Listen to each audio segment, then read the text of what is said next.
Գյորջյան Կասկադ 60 ամիս փուլային վճարում բազմաթիվ առավելություններ։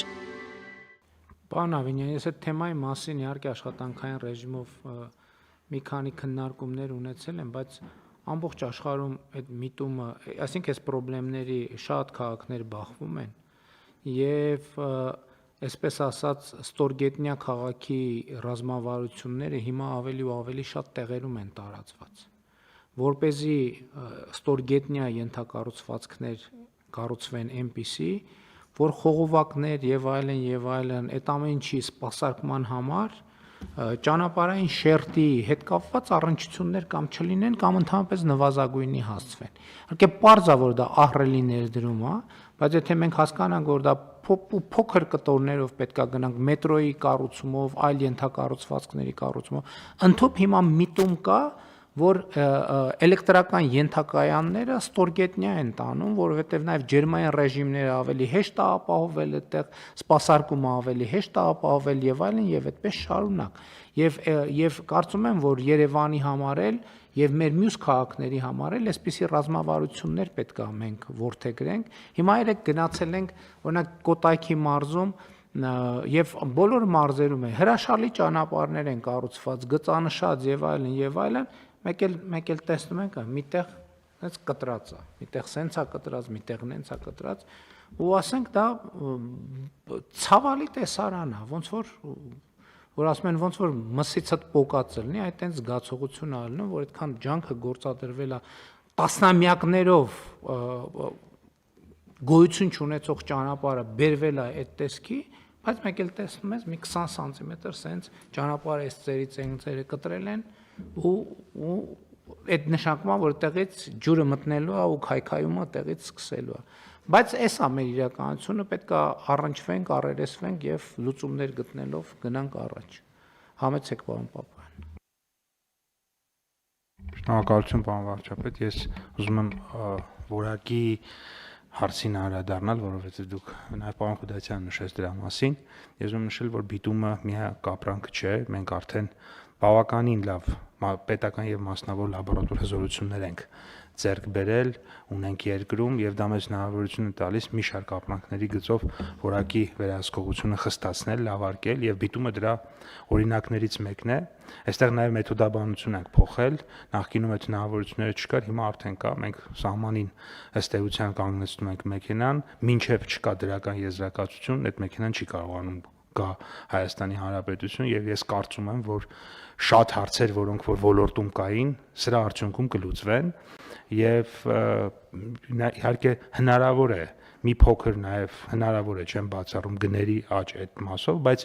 այդ հայտնի խոսք կա, ասում է, ես այդքան հարուստ չեմ, որ ինձ թույլ տամ էժան ապրանք գնել, սա այդ դեպքն է։ Մենք իրականում կարող է այստեղ մի քանի դրամ կորցնենք, բայց մեծ հաշվով պետությունը միլիոնավոր, միլիարդավոր դրամներ շահելու է արդյունքում եւ ելի ապրանքներ կան, որոնց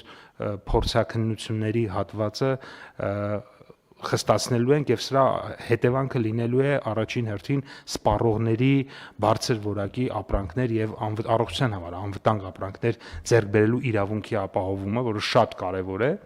եւ իհարկե նաեւ արտահանվող ապրանքների մասով ես ուզում եմ նաեւ նշել, որ մենք ՊԵԿ-ի ՍԱՏՄ-ի հետ նաեւ աշխատում ենք եւ շուտով պետք է կարողանանք նաեւ այնպես անել, որ մեր արդեն ունենք իհարկե ոչ մեծ, բայց լաբորատոր հզորություններ կոնյակի, բրենդի, սպիրտի ստուգման եւ դա եւս պետք է անենք, որովհետեւ դա իրականում մեր խաղողագործների եւ մեր կոնյակագործների համար շատ լավ գործիք է, որովհետեւ դա հնարավորություն է տալիս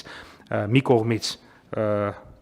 այն ընկերությունները, որոնք իրապես բարձրորակ սպիրտ են արտադրում, կոնյակ են արտադրում, դա ուրեմն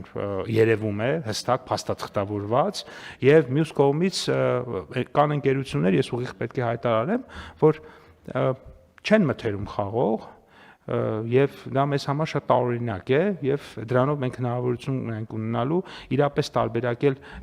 լավ եւ բարձրորակ ապրանքները ոչ այնքանից եւ այն խնդիրները, որոնք երկրից դուրս են առաջանում, արդեն մենք երկրի ներսում լուծենք փաստաթղթավորված եւ նաեւ ունենանք փաստաթուղթ, որպեսզի իրենք նաեւ պաշտպանված լինեն Հայաստանի Հանրապետությունից դուրս։ Շատ լավ, պարոն Պապյան, շատ կարևոր է ձեր դիտարկում, որովհետեւ տեսեք, երբ որ մենք ասում ենք, որ բիտումի որակը որակի նկատմամբ հսկողություն ուժեղացնում ենք, առաջին հարցը, որ կարծաքի հետեւյալն է, բա ինչի միջև հիմա չեք ուժեղացնում, այդ թվում են պատճառը, որ դրա կարողությունները չունենք։ Այսինքն, այն, որ մենք վերջին տարիներին լաբորատորիաներ ենք ձեռք բերել անհամատարբեր ոլորտներում որակի ստուգման համար, դա մեզ համար հնարավորություն է բացում։ Հա, նախկինում նեղվենք, գոռանք, ճվանք եւ այլն, բայց լաբորատորիա չկա, որ այդ կամ սովորաբար տանում են։ Ես հիշում եմ ժամանակին բանը ասֆալտի կտորներ ուղարկում ենք, չգիտեմ որտե այլ երկրներ, որ եզրակացություն ստանանք, էլի։ Հիմա բայց ժամանակի ընթացքում կամաց-կամաց այդ լաբորատոր կարողությունները ձեռք ենք բերել եւ ինչքան այդ բնականաբար մեր հնարավորությունները ավելի մեծացնում են։ Ժամկետների հետ կապված, պարոն Ավինյան, ձեր ասածի հետ կապված մի հետաքրքիր միտում, որը երեք տեսանք մենք մեր մարզային այցի ընթացքում։ Հիմա բարեբախտաբար հիմա մենք ավելի ու ավելի հաճախ տեսնում ենք, որ դպրոցների հիմնանորոգման աշխատանքները կապալառուն ժամկետից շուտ է իրականացնում։ Հիմա ասենք երեկվա քանի դպրոցում, օրինակ մենք դպրոցը արդեն դասարանում խոհանոցային սարքավորումները տեղում չեն մի պատճառով, որովհետև դե մենք պլանավորել ենք, որ շինարարության ավարտին դրանք գան, բայց շինարարությունը ենթադրենք 3 ամիս շուտ է ավարտվի, ինչը շատ լավ է։ Եվ այդ միտումը ընդ որում ինչա փորձը ցույց տալիս, իսկապես այդտեղ որոշակի կորելացիա կա։ Այդ շուտ ժամկետով ավարտված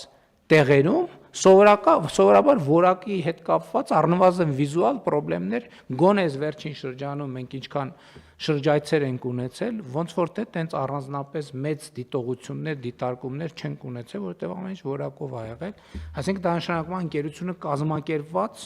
իր աշխատանքը պլանը, որովհետև այդ ժամանակը իր համար էլ է, չէ՞ թանկ, կամ ավելի շատ իր համար է թանկ։ Այսինքն եթե ինքը իր ժամանակը ճիշտ չի կառավարում, պարզա դրանից գալու են հետևանքներ։ Եվ այդ միտումը իսկապես նկատվում է, եւ մենք այդտեղ երևի մեր ստանդարտները իրոք պետք է փոխենք, էլի 6 տարի շենք սարքել է, ի՞նչ է։ Հիմի բաներ կան, մարդիկ ուղղակի սպորտային հետաքրքրությունից ելնելով ենթադրենք շենքը բանում 72 ժամում քանդում են, տեղը նոր շենք են կառուցում, իրենց կարողությունները ցույց տալու համար, չենք ասում 72 ժամ, բայց այդ ժամանակները իհարկե պետքա կրճատել։